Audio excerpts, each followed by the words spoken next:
confidence is the one commodity that needs to be reestablished in financial markets. Have we started off on the wrong foot? And how do we get back on the right one? Republican Congressman Scott Garrett wants to know what exactly happened and why. He's actually called for a select committee on bailouts to find the answers. And Democratic Congressman Gary Ackerman believes more regulation of financial markets is needed. Both men join us now today from inside the Beltway. Representative Ackerman, first to you, how would you score what the government has done with AIG from A to F? It's a day late and a dollar short. I think that they're treating this, problem by problem, and that's not the way to go about it.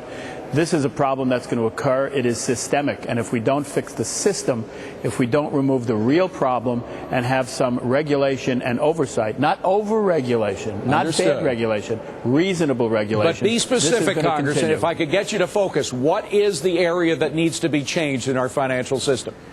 The number one problem we have here is transparency and the rating agencies. There is no confidence. Investors went and invested in these structured and securitized mortgages, not knowing what was in these packages. The rating agencies rated them AAA. They were not AAA. There were all sorts of products in there that were new and experimental, which is good, but had no right being rated, let alone being rated AAA. I have legislation with my Republican colleague, Mike Castle, that would address this and that would fix this problem. All right. Well, that's a specific solution to a specific problem. Congressman Garrett, would you go along with that fix?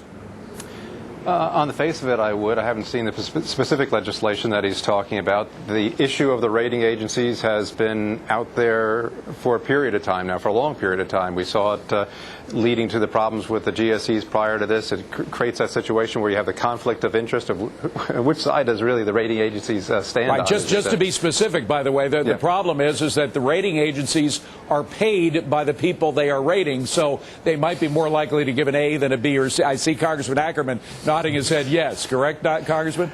I think you have the foxes, watching the chicken coop. There's a conflict of interest here, much like the accounting firms that gave consultation to the Enrons of the world, told them how to set it up, and then put the kosher seal of approval and says, "Yep, you got it right." Exactly. This is bad. All right. Well, Congressman Garrett, confidence is something that Congressman Ackerman just talked about.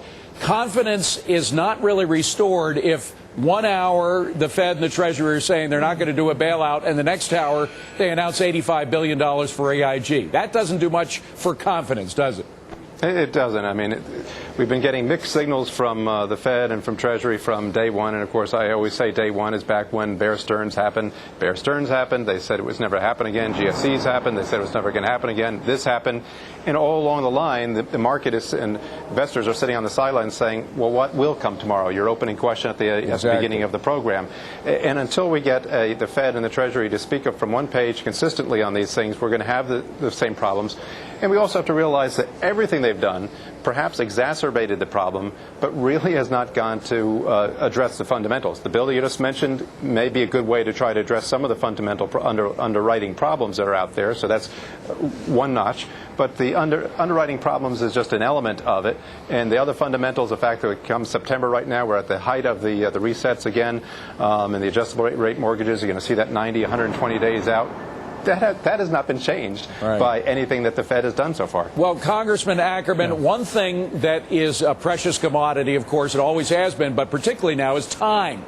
A lot of these companies felt that they needed time to straighten out their accounts, to untangle some of the knots that they got themselves into. And when you're being tested by short sellers, there is no time. So now we do have rules going in effect at midnight tonight that will pull some of the punch away from the short sellers. Will that give these financial institutions the time they need to straighten out their accounts? David, it's a step in the right direction, but it doesn't go quite far enough, but it is to be applauded. Part of the main problem is they did away with the uptick rule, which said that you can't short a stock while it's going down. You have to wait for it to go at least up one tick.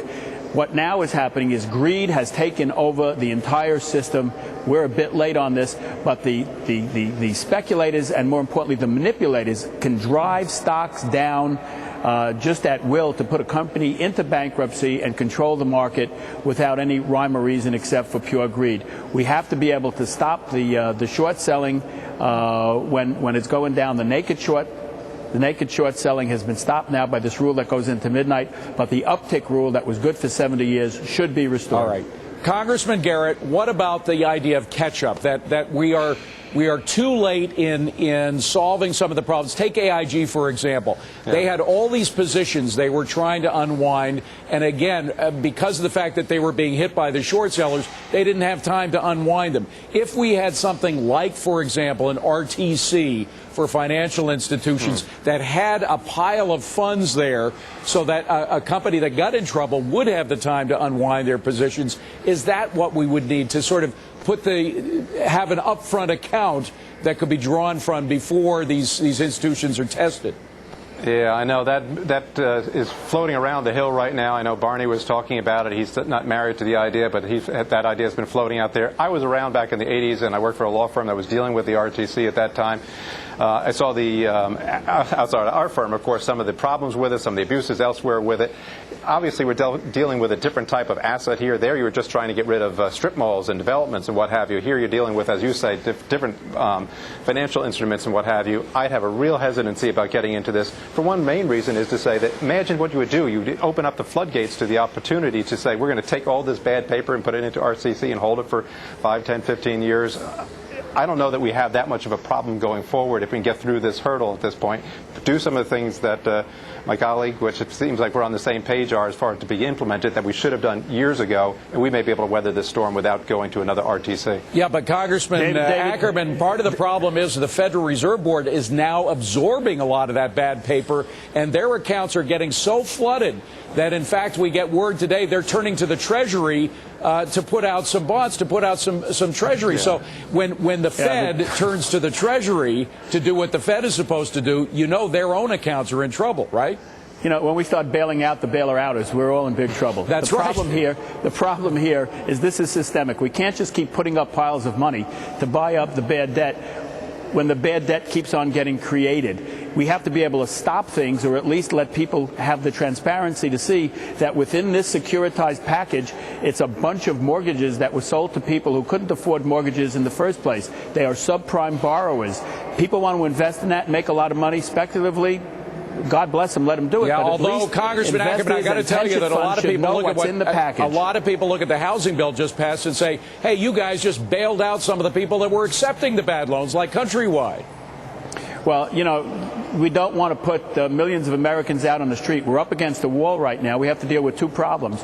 One is take care of the problem that exists with the people that are facing this, many of whom who should not have, been in housing, and so many people who were basically just drawn into it by people who marketed very cleverly and creatively to get people in who didn't know what they were doing. Yeah, very short final question. I got to keep it short, guys. But first to Congressman Garrett, sure. Do you think Congress knows enough about the very complicated situation we're in to do anything constructive about it?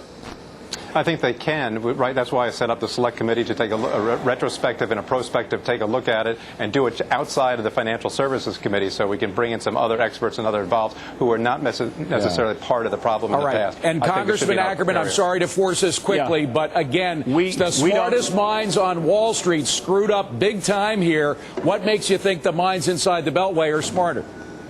I think that we have to come to the conclusion that what happened is the smartest minds on Wall Street were overtaken and consumed by three things: greed, greed, and greed. And that doesn't exist inside the Beltway, sir?